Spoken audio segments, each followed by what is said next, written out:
The killer awoke before dawn. He put his boots on. He took a face from the ancient gallery, and he walked on down the hall. He went into the room where his sister lived, and then he paid a visit to his brother, and then he walked on down the hall. And he came to a door, and he looked inside. Father, yes, son, I want to kill you. Mother, I want to fuck you! You're right. That was normally longer than what we do, but of course I enjoy The Doors and Jim Morrison. But this is the Bunny Rabbit's Hole. Yes. If you've never been here, what we do each and every week, we pick one single theme. We talk about that theme until something inspires us to talk about something else. And then that time inspires us to talk about something different. And that something different until Craig suddenly goes, hey, what the fuck were we talking about to begin with? Yeah, I do that a lot. But I get distracted easily. Shiny object. Yeah, so like Jason said, we pick a central theme. We take like a week, sometimes less, sometimes more. Research both sides, not just what fits our agenda, but lately we've been doing stuff that there's pretty much only one side to. So that part's null and void. But we also include our own opinions because this is for entertainment. And if you're easily offended, sucks to be you. Oh. So, yes, as Jay said, I am Craig, and this is the Bunny Rabbit's Hole. Yes. All right. So this is kind of a different episode for us. You know, we normally talk about other stuff. So what is it that we're talking about today? Today, we are going to talk about a group of people that have been termed the 27 Club. And that is not half of Studio 54. Right. And the 27 Club are groups of like actors, musicians, artists who all died at the age of 27. Yes. And it was made famous. It wasn't even called the 27 Club until after Kurt Cobain committed suicide. So, but I mean, this dates all the way back. I mean, they originally, like if you watch videos on this, people say, well, it all started with Robert Johnson. And Robert Johnson was a famous blues singer and musician. Okay, if anybody's ever heard the story of the crossroads selling your soul to the devil to play an instrument, it all comes from Robert Johnson. Right. Now, I want to talk about Robert Johnson for a minute just because without Robert Johnson, we wouldn't have some of the blues, some of the rock that we have today. Robert Johnson was basically the inventor of Chicago blues, even though he didn't live in Chicago. Right. You know, there's so many different Led Zeppelin songs, Eric Clapton songs, John Mayall songs, you know, that all are either Robert Johnson tunes or heavily influenced by Robert Johnson. Right. And it's really odd too because like, okay, Robert Johnson lived he was born May 8th of 1911 and he died August 16th, 1938 at 27 years old in 100 days. Now, people that knew Robert Johnson that were interviewed about him said that he was a crap musician and then all of a sudden turned up one day and was just fucking brilliant. Mm. So that's where the story of, you know, meeting the devil at the crossroads, selling your soul for, you know, fame and fortune. But I mean, let's kind of break that down a little bit because being an artist and a musician and being a creative person, sometimes you're just stuck at something and then something in your head just clicks and you make these huge advancements really fast. Mm-hmm. I've seen it happen in my music world. I've seen it happen in my art world where I'm doing something that I just struggle at, something clicks, and all of a sudden I've just mastered it. Yeah, right. And a lot of times that just happens from setting it down for a minute and walking away. Mm-hmm. And then allowing your brain to process everything that you've been trying. You know, your brain is a marvelous, wonderful gift that we humans have, even though a lot of people don't seem to use it correctly. But by sometimes just putting things down and walking away. How many times have you ever get stuck in a painting? I get stuck, doing websites where things aren't working right. It's just I'm missing something, and I stop, I walk away, and I come back and I realize that semicolon is in the wrong spot. All the time. It's sometimes you have to actually give yourself a chance to process everything and allow everything to catch up, and then you make miraculous strides. Now with the Robert Johnson thing, he was a piss poor, mediocre guitar player at best, and then over a weekend come back and he was playing things that people couldn't explain, people have never heard before. Right. So the whole going to the crossroads. And if you've never seen the Ralph Macchio movie with Steve Vai movie, The Crossroads, go watch it because it's kind of about this. Yeah, and it holds up to today. It does. It's actually a really good movie, even though Ralph Macchio can't act his way out of a paper bag. Right. Or even a wet paper bag, or even a ripped wet paper bag, or he just can't act. That was a long way to get there, Jason. Yeah, so I mean, he is arguably the most influential blues musician of all time. Absolutely. But I mean, this actually all started. The 27 Club started back in 1892 with the death of Alexandre Levy, who was a composer, pianist, and a conductor, who died. He's a pianist? Yeah, he's a pianist. His official cause of death is unknown, and he was from Brazil. But there's before Robert Johnson, between him and Robert Johnson, there's two other people. Another one in 1899, Henry Evenpeel, who was a Belgian Fauvism artist, and this list holds people from all over the world. It's not just America and Britain, because they're the only people that have good. No, there's good musicians from everywhere. Right.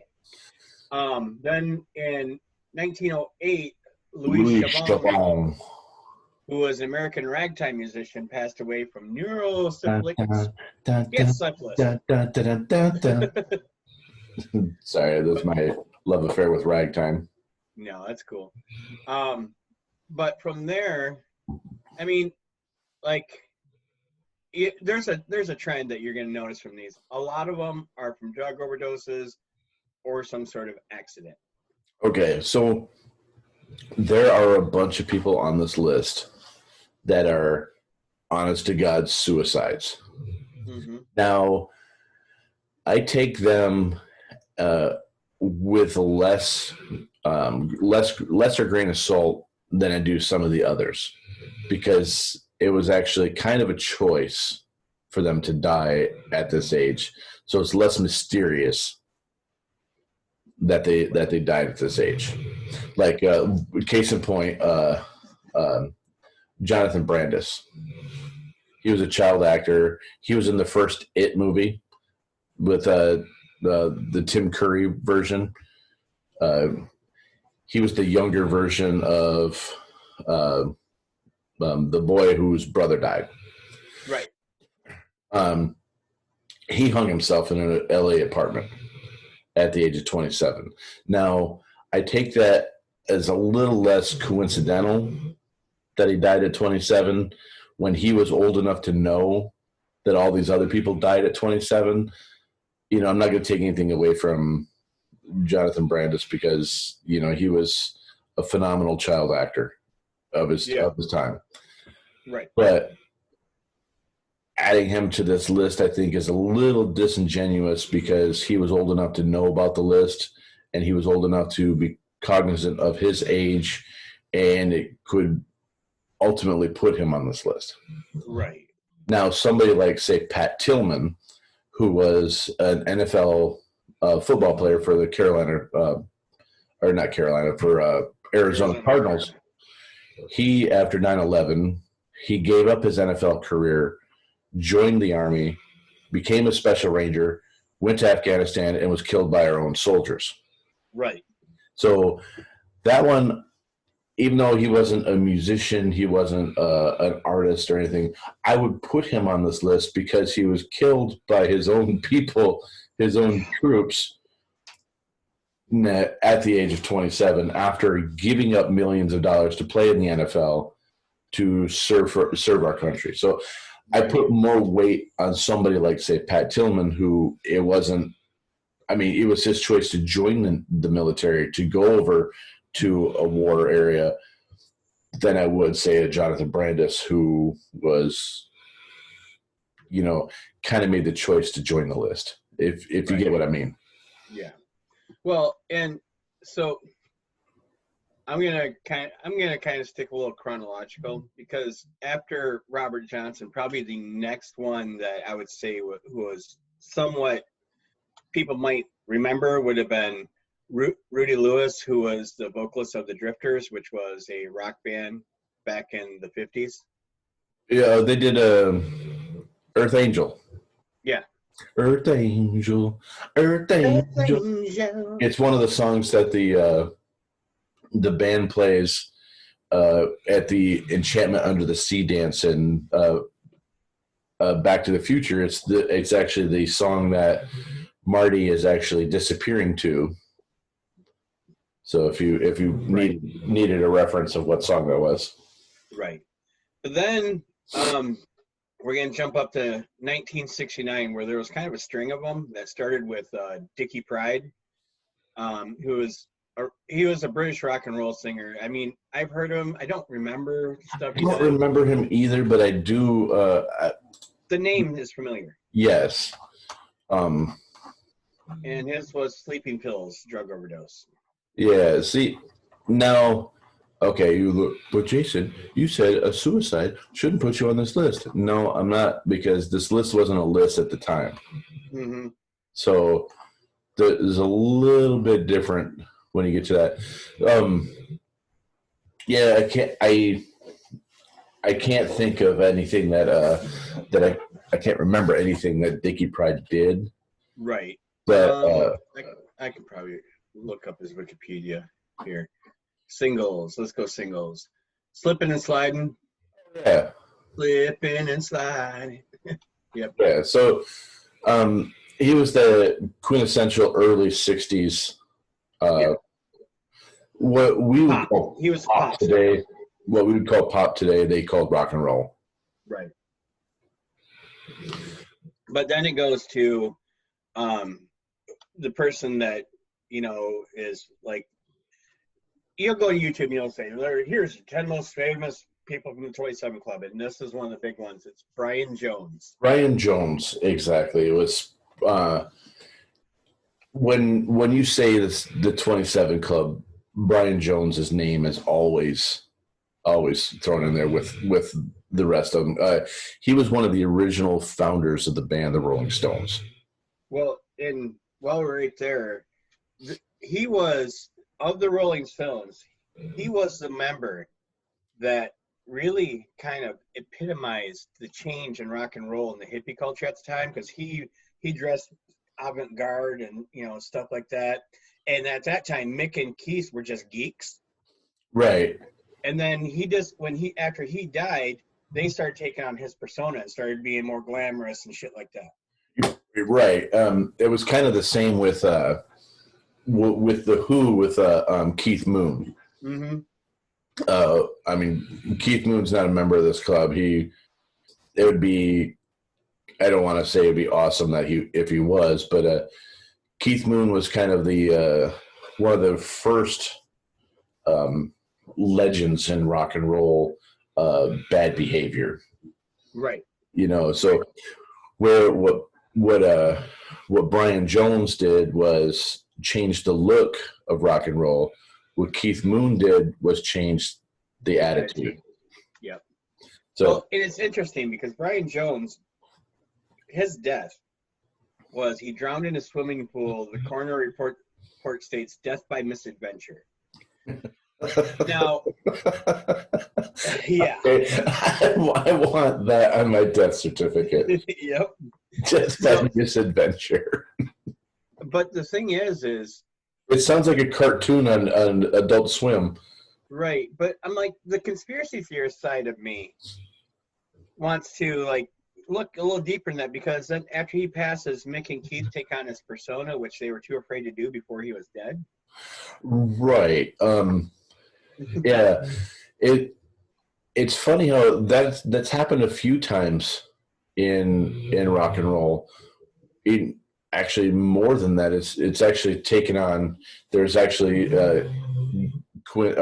incidents where actors have taken on roles, and it's transformed their life. But with the Brian Jones one with those two, it's funny how the other two, the living ones, became legends after the fact. Right. And Brian Jones becomes like a footnote, even though he basically taught Keith and Mick how to be a rock star. Sorry, I'm laughing at your dogs. That's what I keep hearing. Yeah. Try sleeping with them. They'll get into these snoring bouts where they go back and forth. Oh, I bet. But they'll get off rhythm and be like all night long. Right.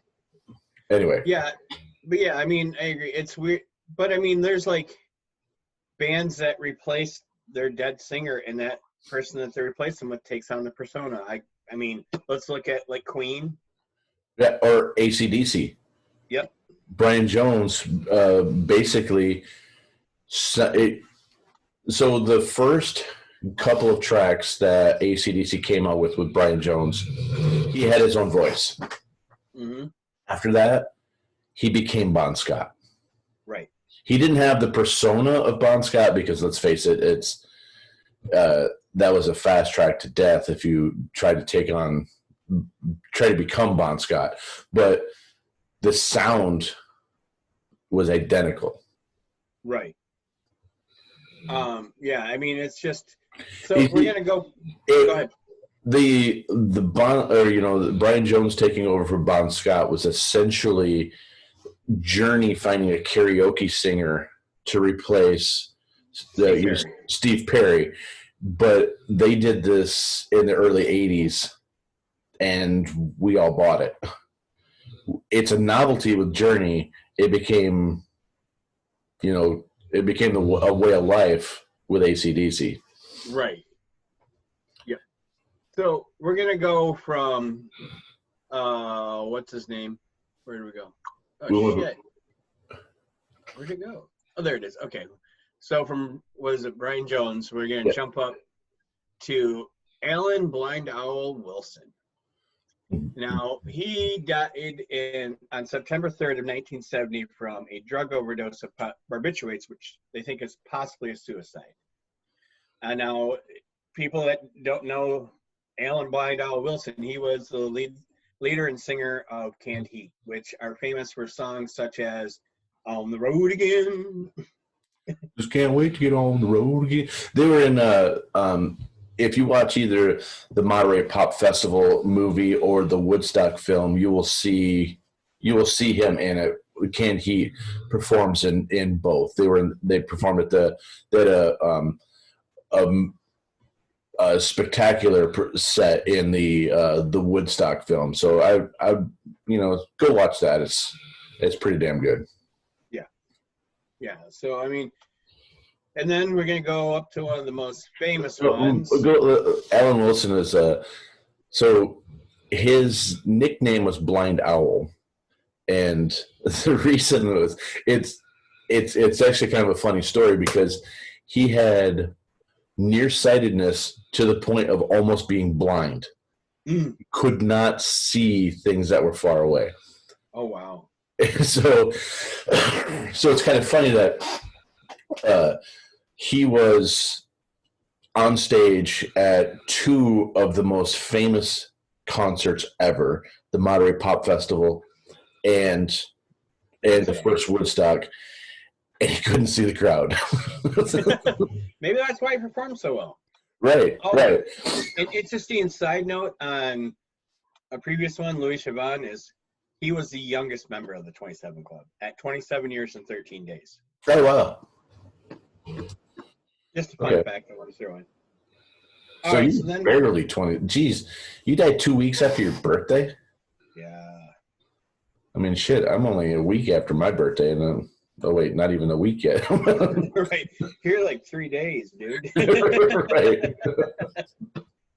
All right. So now we're getting into some of the more. So the next one is, it might be the most, probably, I would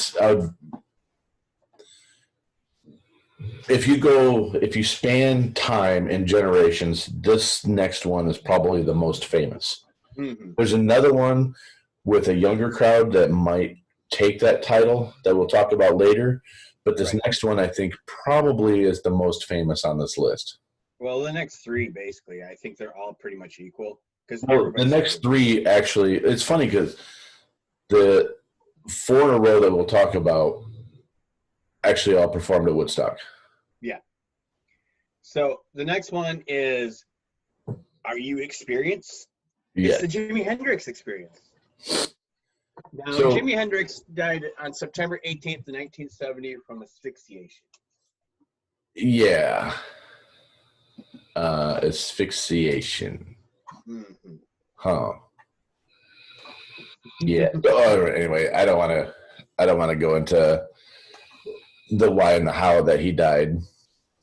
Now, Jimmy was probably one of the most influential and inspirational musicians, and he completely changed. You talked about Keith Moon changing the attitude. Jimmy changed the sound of rock music. Exactly. He, all right. Say what you will about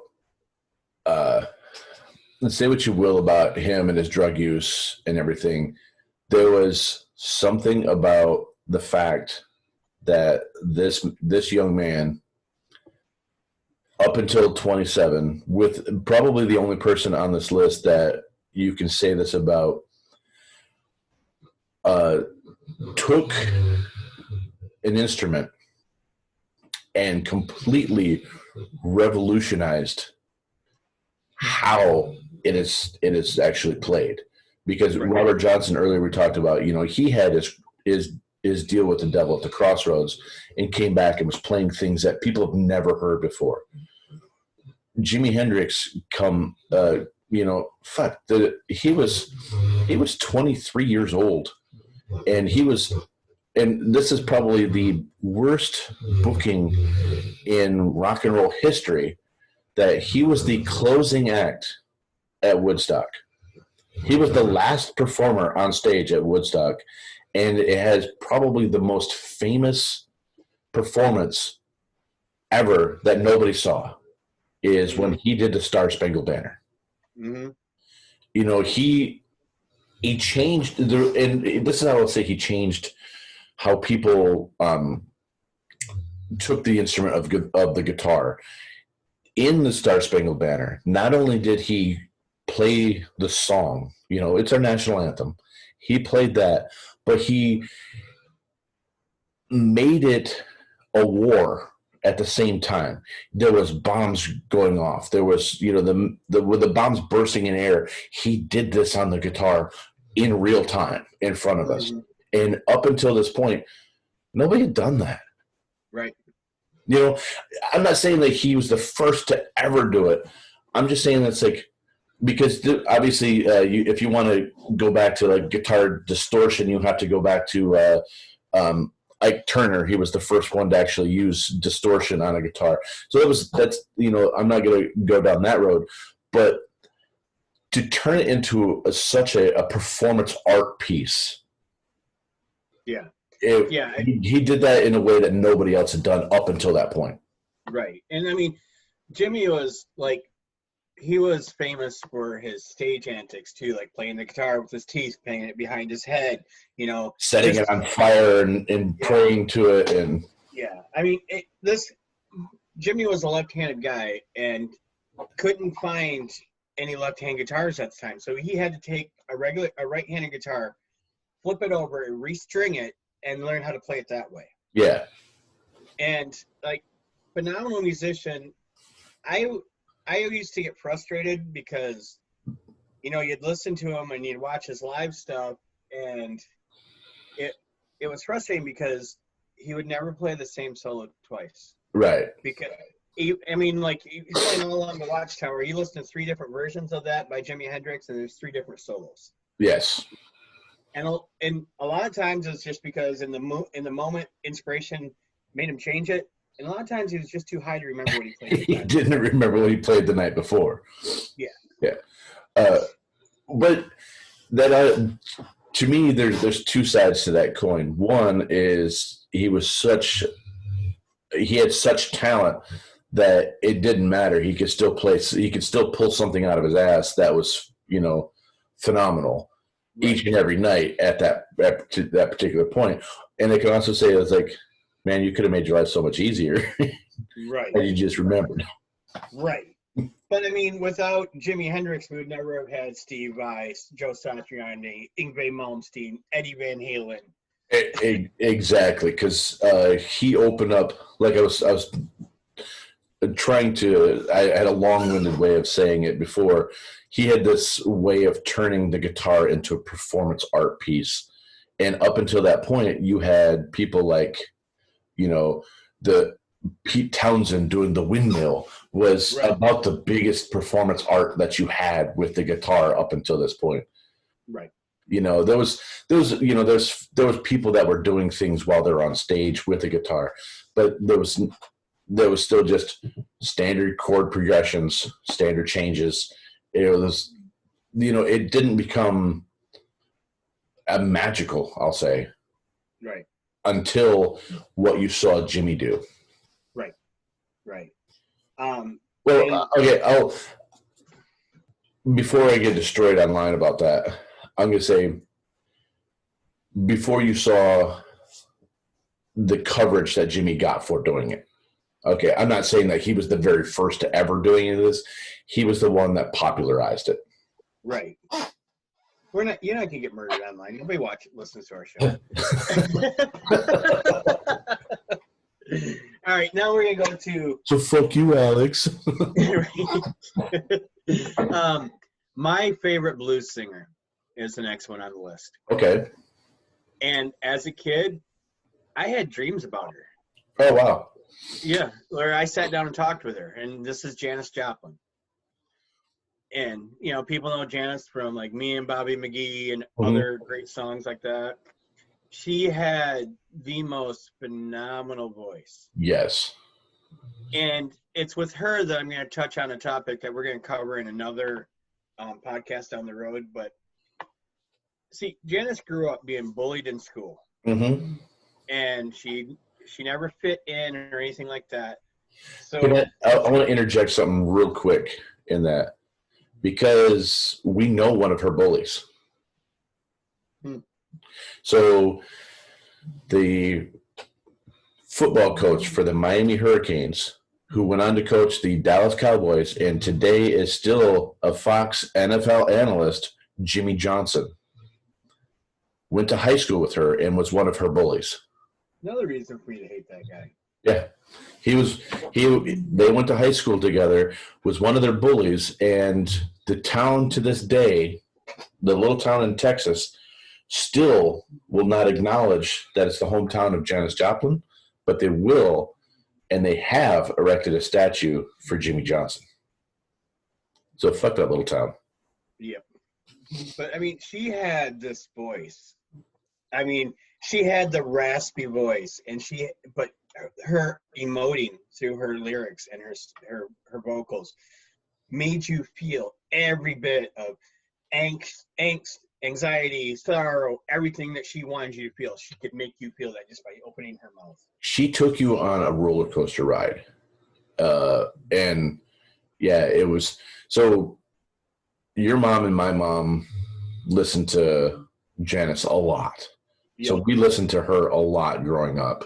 And, you know, the song Mercedes-Benz still gives me chills. And I still, to this day, giggle at people that drive them. Right. Because of listening to that as a kid. Right. Well, and sorry, before we got sidetracked, I was going to say that thing that we're going to talk about in a different one. Oh, yeah. But from all the bullying and stuff like that, I firmly believe, and this wasn't a thing back then, that Janis Joplin suffered from imposter syndrome. Oh. And I think a lot of people on this list does, because it explains why they head down that road. And I'm not going to go too deep into imposter syndrome. It's basically, somebody that does something but doesn't feel like they deserve to be there. Right. And we'll touch on that. Well, we're going to have an entire podcast about it, because we ourselves also suffer from it. Exactly. That's one we're going to do next. And that's the glory of doing a show like this, is it allows us personally to explore the topic and to research the topic, so it's self-exploration, right? And we can help ourselves. Exactly. But then Janis died from a drug overdose October 4th, 1970, and it says probably heroin. Nobody really knows, but right. Janis is she was known more for drinking than she was for drugs. She was known for drugs, but her thing was getting drunk. Right. She loved her vodka. Yeah. So there was there's a live performance of the song Ball and Chain that was captured by documentary filmmaker Pennebaker D.A. Pennebaker. In this performance, it became legendary not because of what she did on stage, because of the reaction of a person that was sitting in the audience, and that was Cass Elliot from Mamas and the Papas. Right. Now they capture her sitting in the audience, and her jaw is basically dropped. Now, Cass Elliot, it was a phenomenal singer in her own right in the day. If you've never heard, obviously you've heard the Mamas and the Papas, but she was the vocals. She was the driving force behind the vocals in that. All of Michelle Wilson's was just harmony with Cass Elliot. Right. But the fact that you can watch this performance and see Cass Elliot going, oh, fuck. She was so enamored with what was going on stage that she was so in the moment. That it goes back to emphasize the point that is what you were just saying, was that she could take you on a journey of emotion with everything that came out of her mouth. Right. Yeah. And probably her most favorite song is that, come on, take another piece of my heart now, baby. Yeah. You know you got it. It makes you feel good. But listening to her growing up was very, very influential and inspirational to me, honestly. Mm-hmm. Not as inspirational as the next member on our list, who is probably my favorite person on the list, and probably mine too. After Robert Johnson, the next one on the list is probably my favorite too. But I do want to go back and say one quick thing about Cass Elliot is she did die early, but she's not a member of the 27 Club. She's put into this list sometimes, but she did die when she was 31. Right. And yes, unfortunately, she did die choking on a ham sandwich. Yeah, and I have all these inappropriate jokes that I'm going to pass. Yeah, exactly. But she was a phenomenal talent in her own right. We'll give her that due. Yes, a lot of the musicians from this time were, because everything was new. Right. Pretty much everybody on this list was influential. Right. So the next one, my favorite, Jim Morrison, lead singer of the Doors. Now, there's a lot of conspiracy theories that go with this too, because a lot of people believe that he faked his death. Right. So should he really be on this list? Right. He died of heart failure on July 3rd, 1971, which is really odd, because it's like almost exactly a year before I was born. Mm.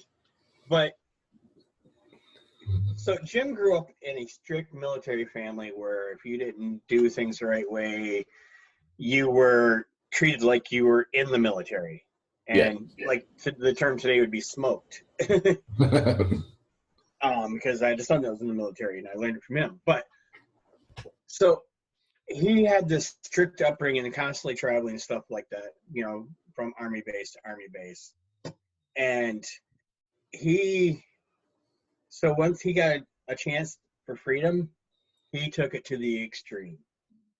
Like he went from one extreme of tight regulated to utter fucking chaos. Right.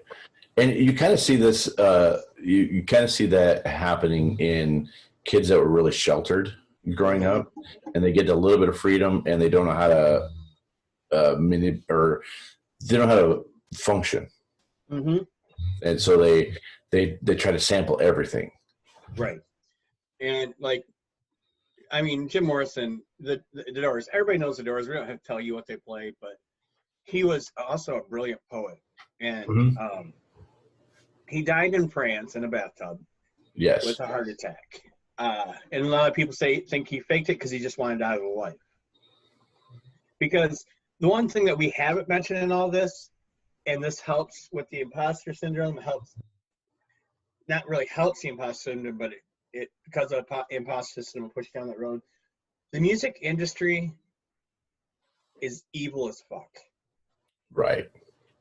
And so these people that all of a sudden are big and have no idea how to handle all this, and they have all these evil people influencing them, like, oh, we'll just give you some heroin. Here, we'll give you some alcohol. You know, you got it. You know, whatever you want.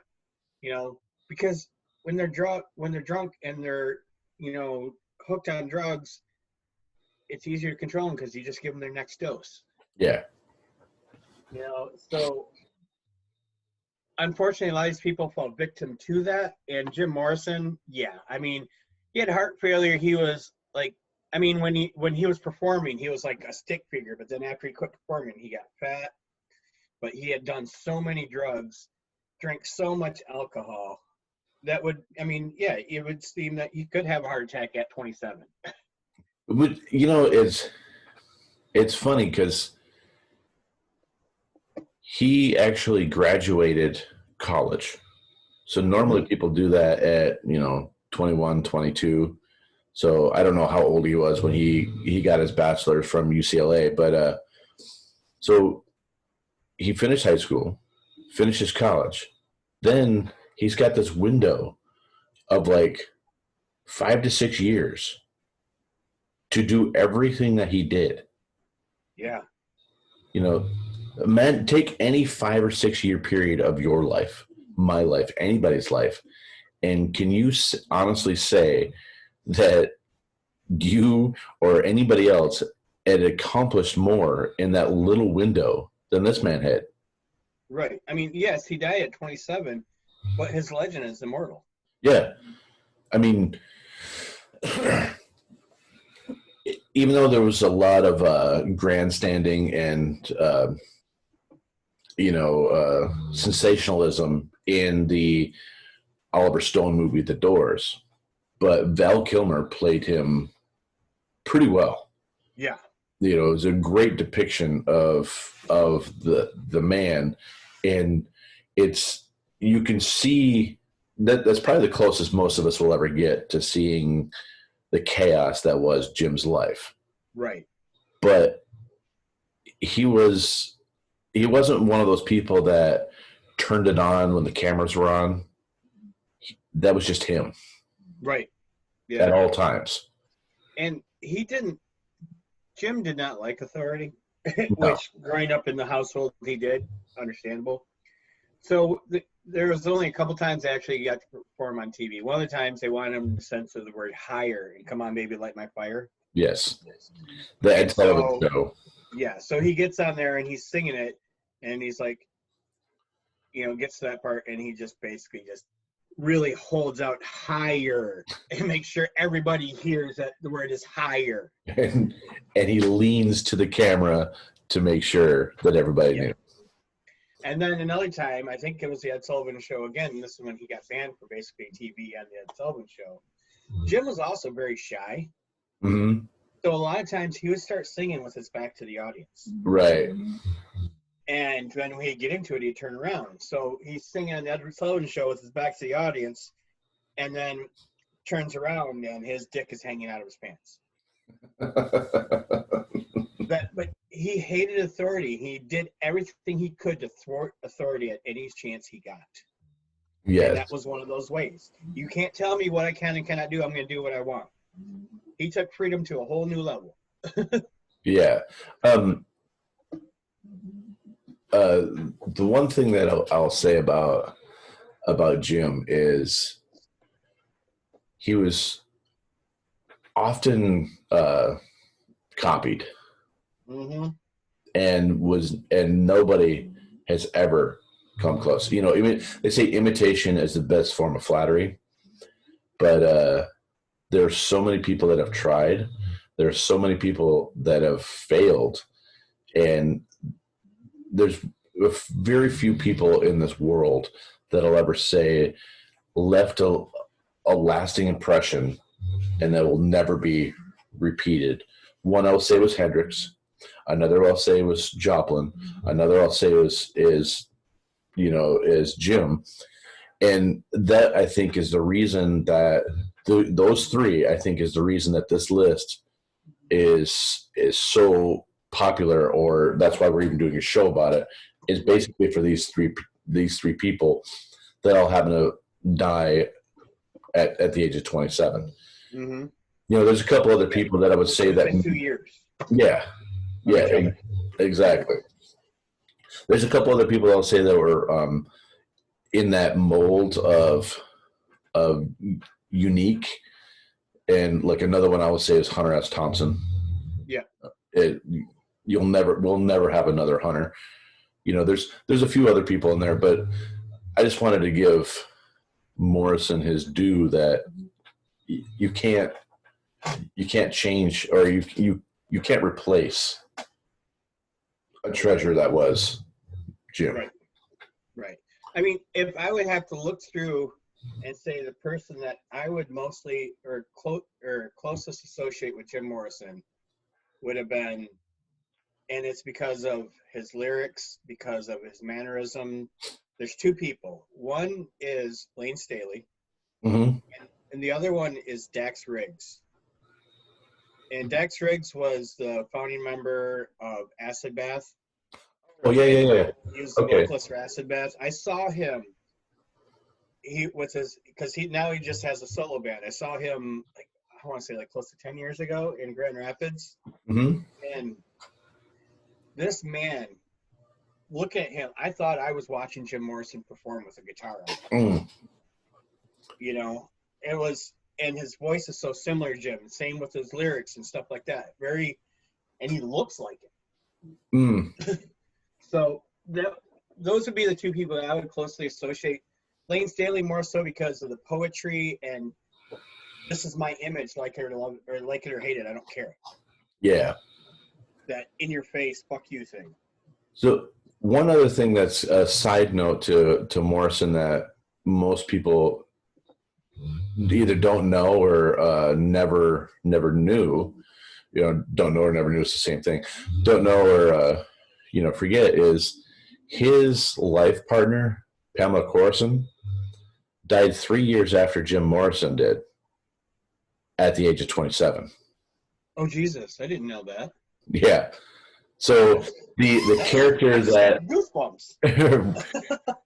the character that Meg Ryan plays in the movie The Doors, she was 3 years younger than Jim, and she ends up dying. She is also a member of the 27 Club.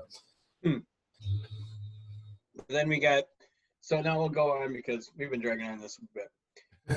You got Ron Pigpen McKinnon, who was one of the founding members and the keyboardist and singer of the Grateful Dead. Of the Grateful Dead. You know, so there's a fair amount of people that don't give the Dead their due. You know, they're like, oh, they're just hippie stoners, blah, blah, blah. I'll say this about the Dead. It kind of like what you were saying with the with Hendrix not playing the same solo every night. Is that was one of the mystiques and the lure of the Grateful Dead was they didn't have a set list. Yeah. They were just a bunch of guys that had a bunch of songs that they played, and then they would just start jamming. And sometimes it was an hour, sometimes it was 5. Right. And that's why you had a group of people that religiously followed them around. Exactly, because every show was unique. And they did something that I thought was marketing genius. And Metallica tried this when they were on tour for the Black Album. They took a page out of the Grateful Dead's book, and the Grateful Dead allowed you to record any concert of theirs with anything that you could carry yourself. You couldn't set up professional, you couldn't hook into their board, but if you could carry into the show, then you could record their show.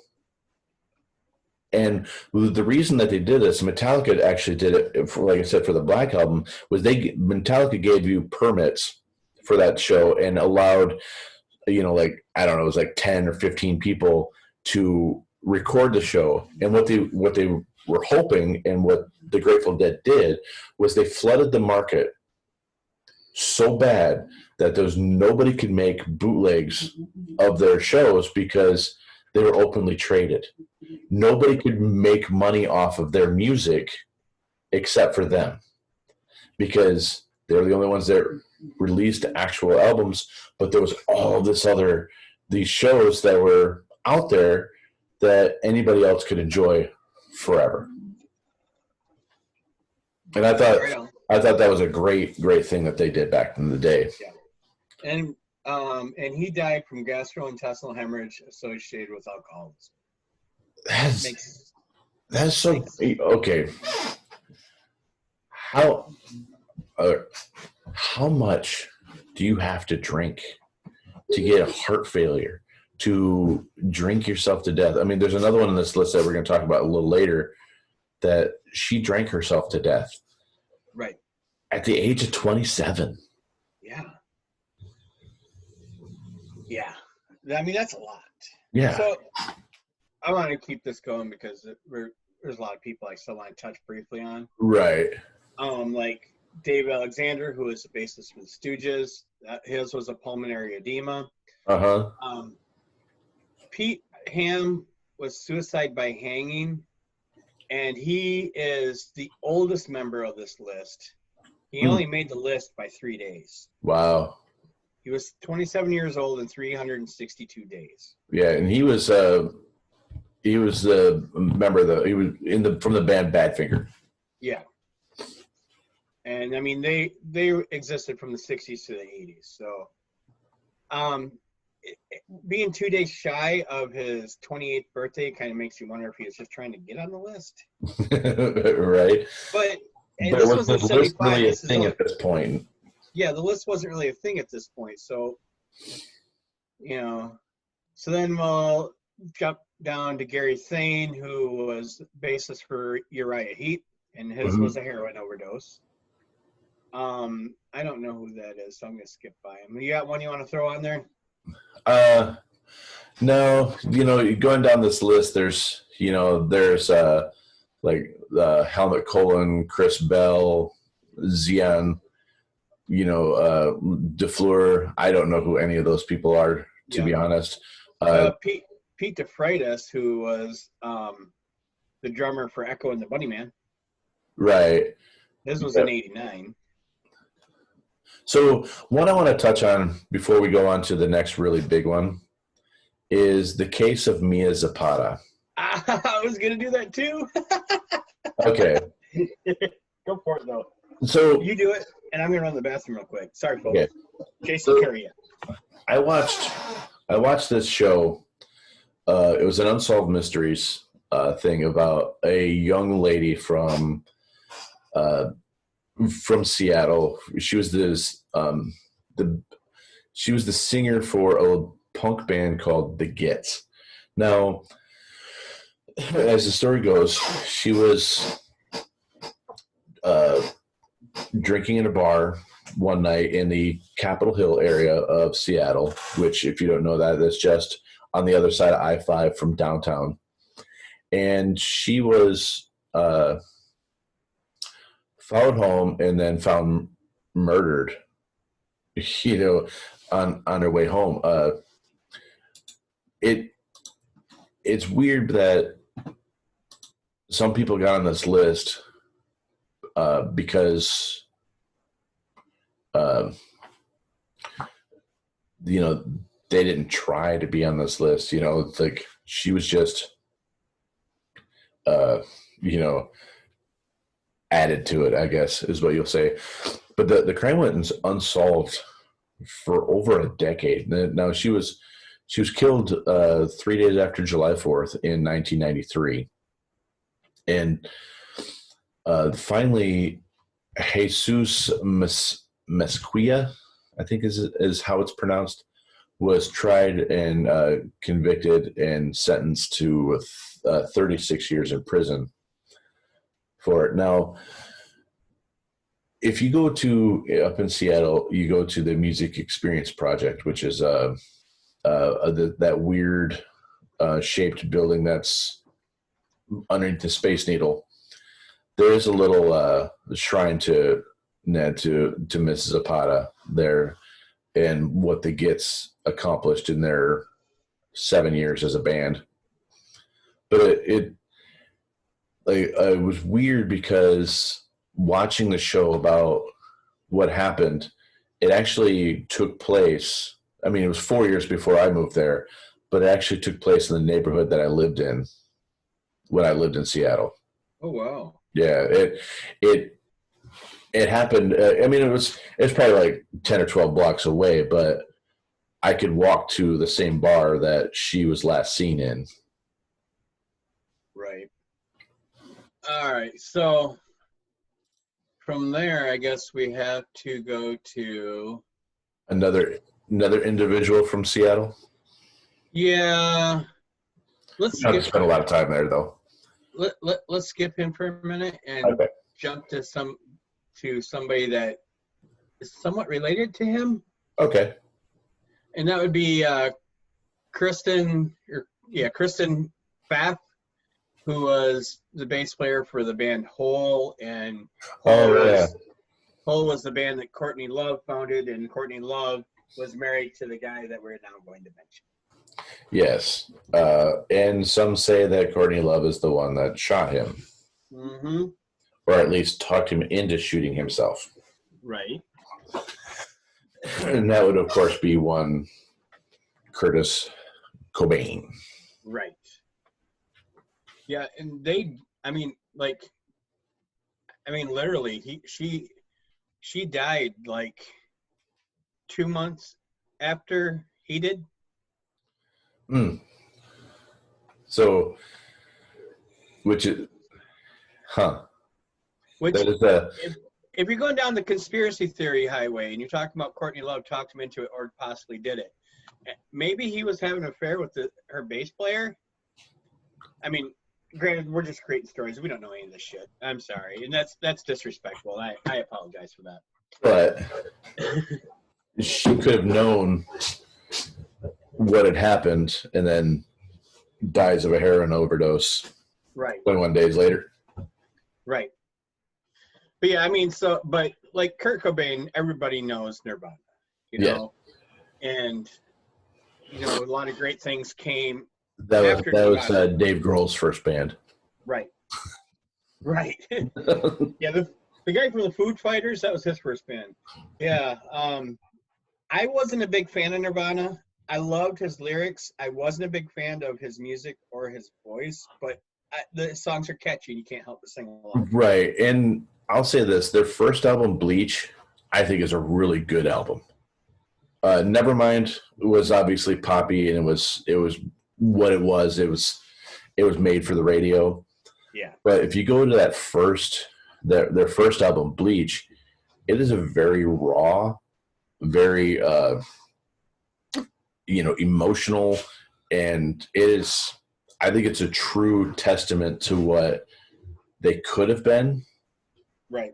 But I understand why they went to the direction of Nevermind. Yeah.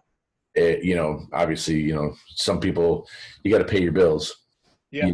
And that could have been Nevermind. What Nevermind could have been, and it should have been, was Pearl Jam's 10. Yeah. Now, or Metallica's And Justice for All. Yeah. The reason I say the Pearl Jam's 10 was that album came out and it was such a phenomenal success, and so was Nevermind. They were basically on the heels of each other. But had Nirvana scaled it back like Pearl Jam did, and then Pearl Jam went from being, top 10 radio hits to where you can see us in a local bar. Yeah.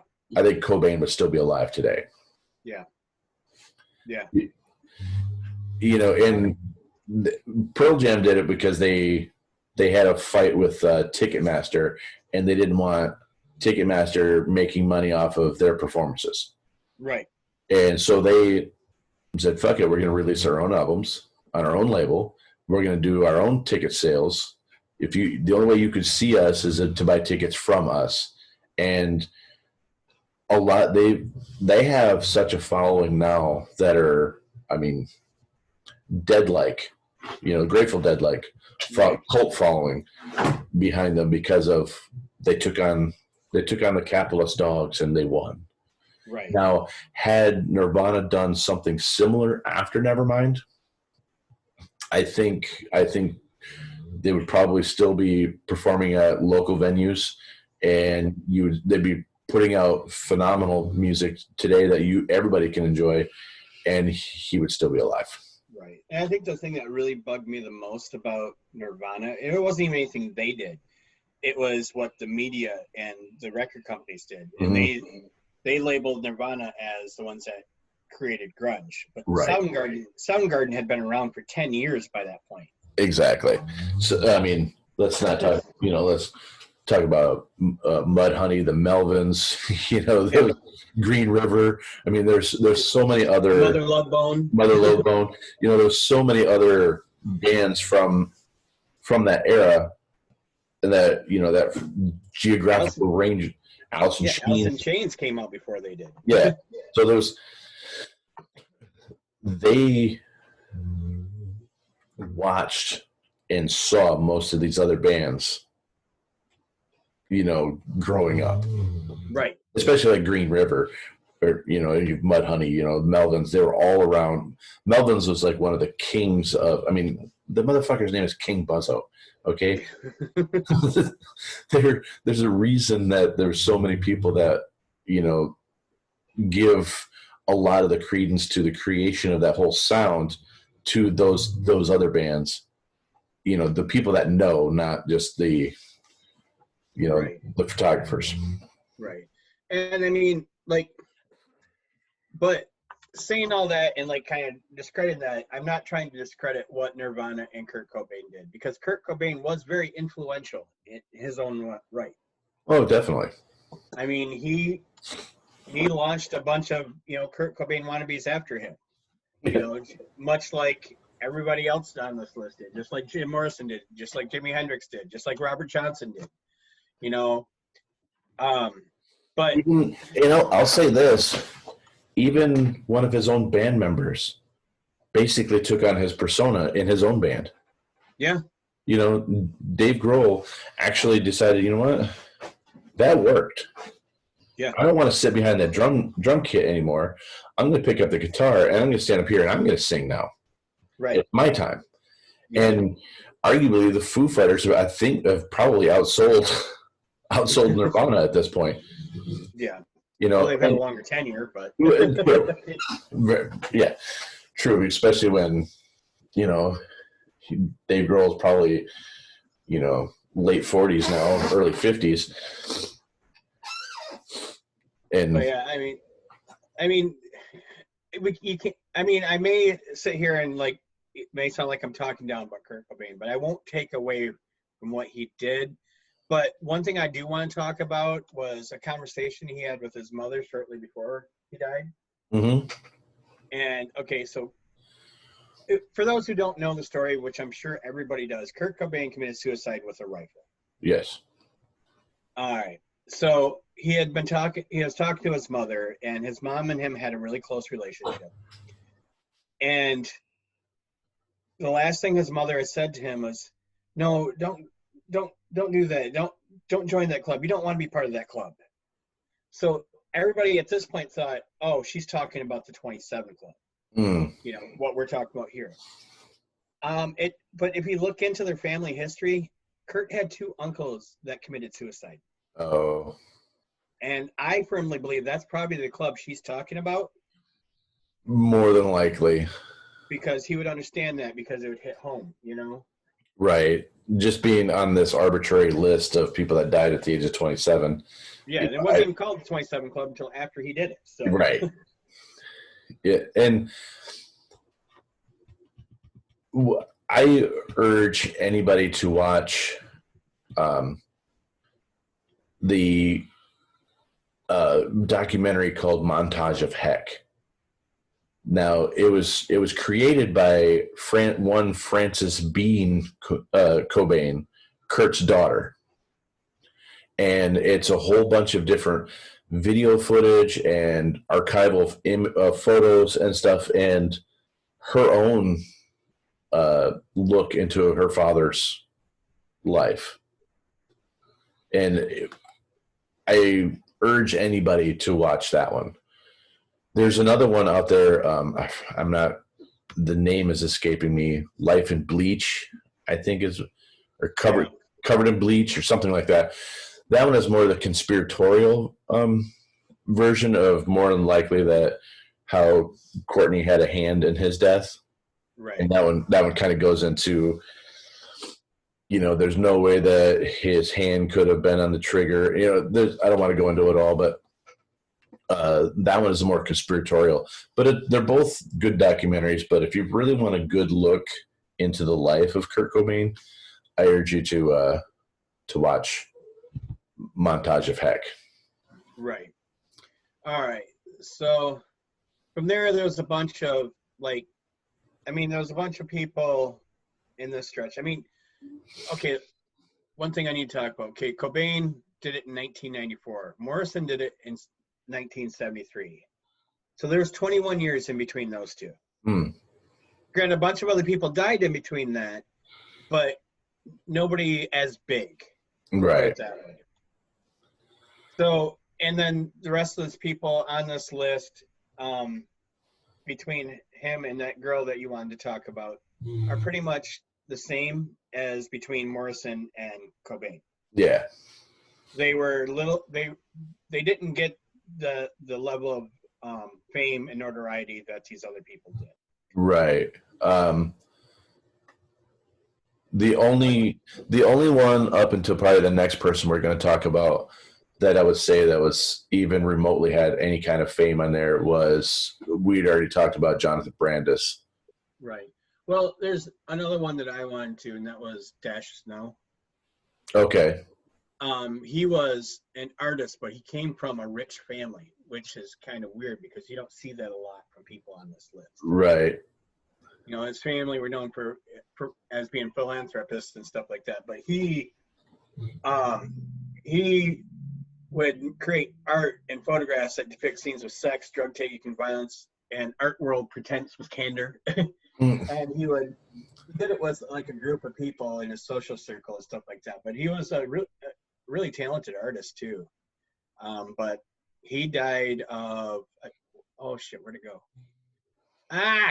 There we go. Dash no. Another drug overdose. Another drug overdose. And then there's another artist on here that was well known, John Michael Basquiat. Yep. Which there's a movie Basquiat about his life. I do believe he was another drug overdose. Yeah, and he was another influencer too. Yeah. He died from a speedball. Yep. So go ahead and get into your girl. Okay, so now. Okay, Wait, the year for Cobain was 93, correct? Yes. All right. Go ahead. I think the probably the next one, and probably the most well known that's left on this list, is young Miss Amy Winehouse. Yes. Now, she had a haunting voice. I won't say on a Joplin level, but I appreciate what she did. I wasn't really into her music.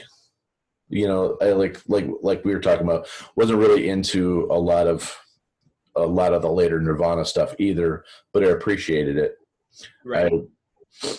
But I appreciated the sound and the quality of her voice, and kind of miss what she could have done. Right. Yeah. To me, she had that like Leonard Cohen like type jazz singer voice, like an Ella Fitzgerald almost. Yeah, she was like a female like Frank Sinatra. Right. She was almost a crooner without being one. Right. I mean, she was a pop star, but I mean, she rose to fame so fast. Yeah. I mean, for like, I don't think it was 3 or 5 years, she won the same award every year, and like she was shocked every time she won it. Yeah, and once again, we'll go into imposter syndrome.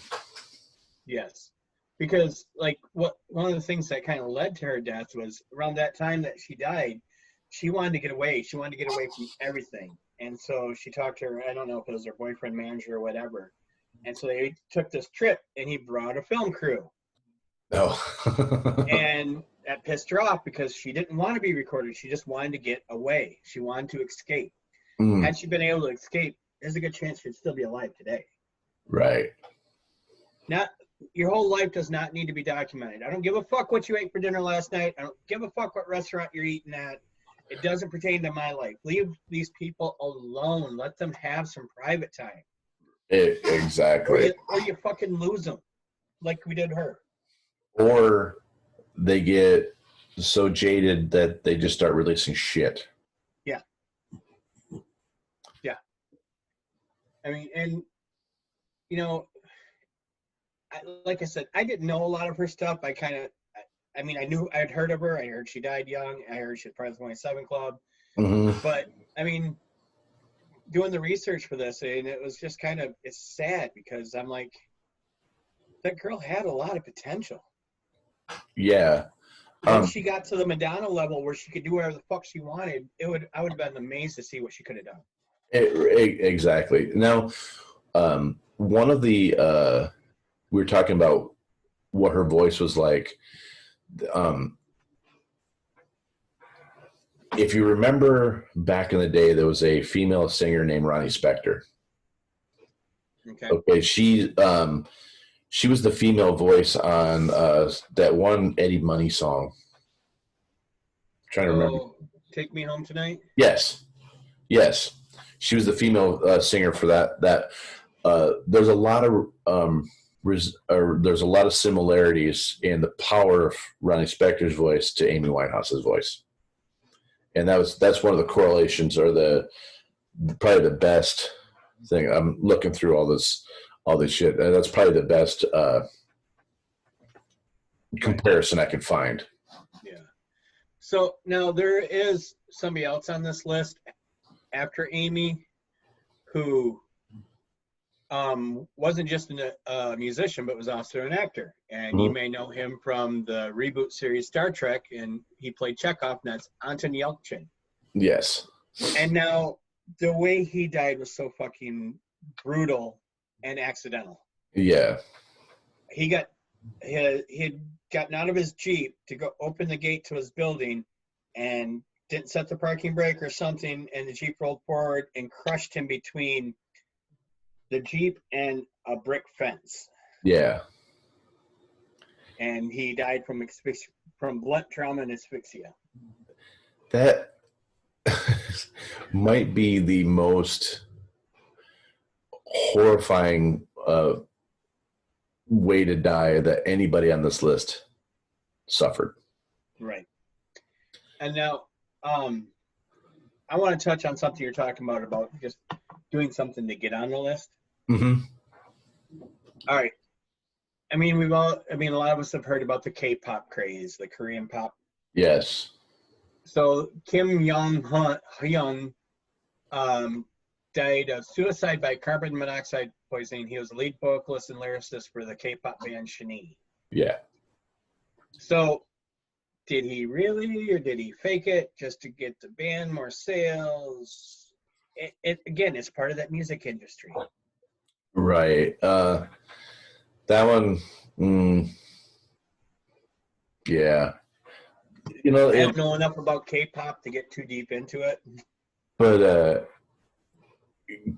K-pop is one of those things that's the only thing on our planet right now that we can actually say is on the same level as the Beatles coming to America. The K-pop fans are some of the most radical, the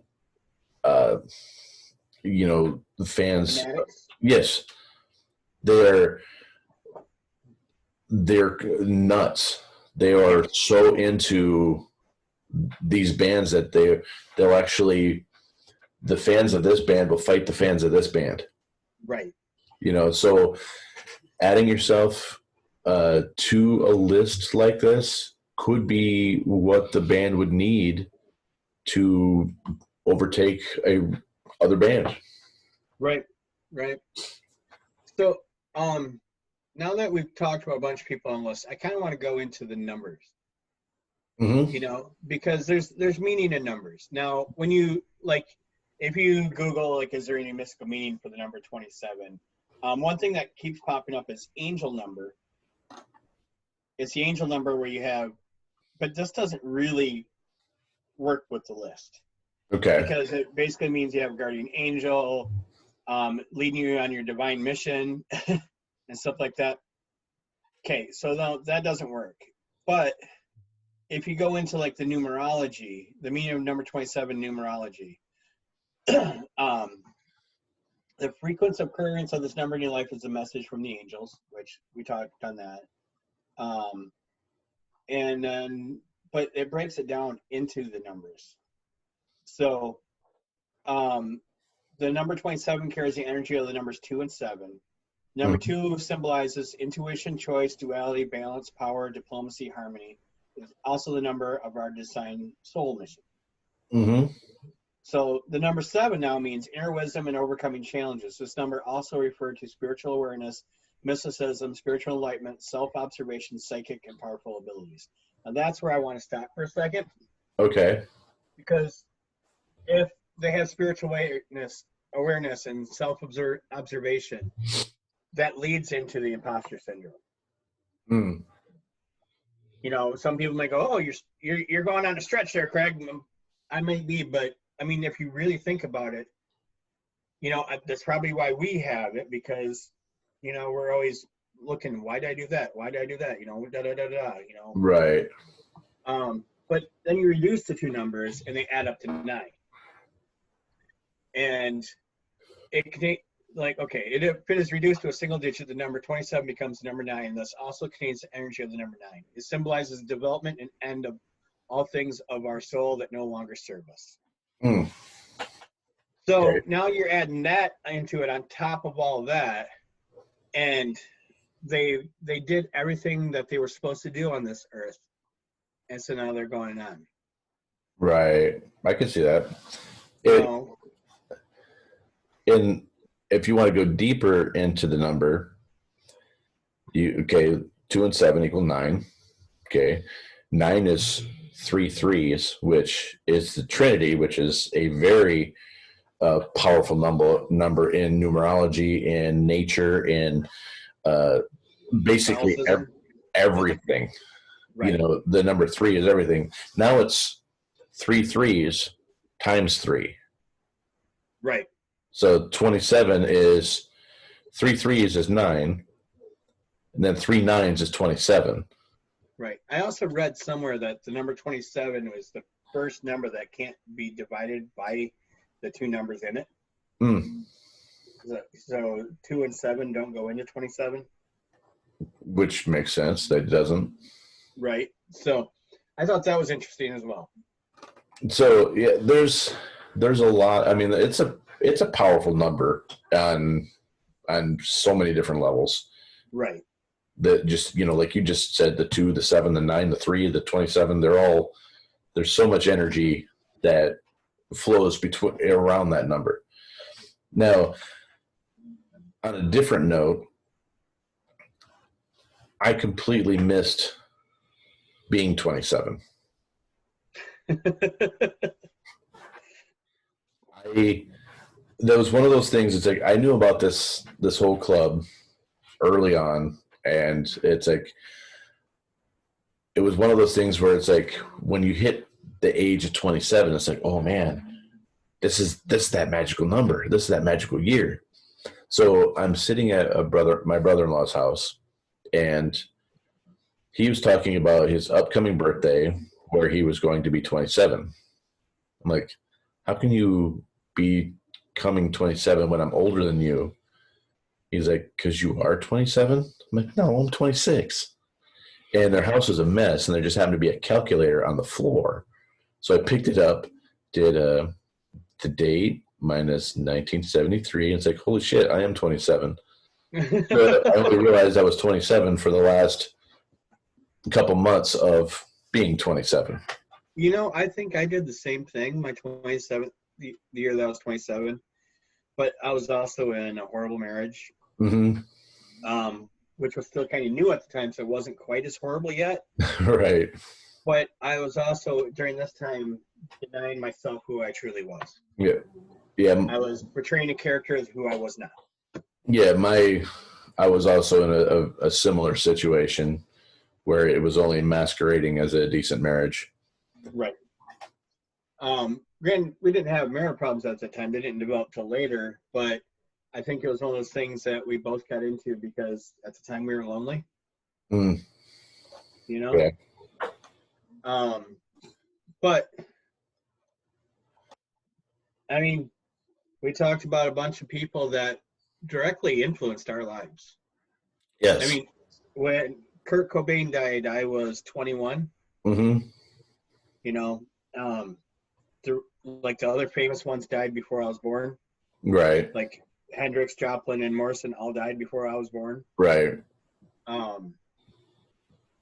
But we lived through Amy Winehouse, we lived through Kurt Cobain, we lived through the legends of those people that died shortly before we were born. Because their music all had influence in our lives, or their acting, or their art, Yes. or their writing. Like Jim Morrison, I mean, he didn't just write songs; he wrote some amazing poetry as well. And it's funny is I was a senior in high school when the movie The Doors came out, and we had this creative it was an American literature class, and one of the things that we were told to do was we had to recite a poem in front of everybody from memory. Okay, you had to learn this poem, then you could tell it to everybody. Stand up in front of and recite your poem. I would say of the 22 people that were in there, like 18 of them did a Jim Morrison poem. Wow. And because that movie had just come out, it was very popular at the time. I, of course, did something out of Dante's Inferno because it was actually translated by an American student from NYU, John Ciardi. So that's how I got around doing, an Italian poet doing some of his stuff in an American poetry class. But that's cool. Yeah, so today we talked about a group of people that influenced everything in our world. Not everything, obviously, but, they had a big influence in our worlds, Jason and my worlds. Whether it's through our hearing them for the first time, through our parents playing them, or on the radio, or something like that. And it's just something that touched our souls. Yeah. And help formulate our lives into what it is now. Mm-hmm. Maybe we shouldn't like them so much. Oh. But anyways, that kind of sums up today's episode. So We made it past 27. Yeah, don't be a fool. Live to 32. I don't know. Fuck it. Peace out. Love you guys. All right. Insert life here.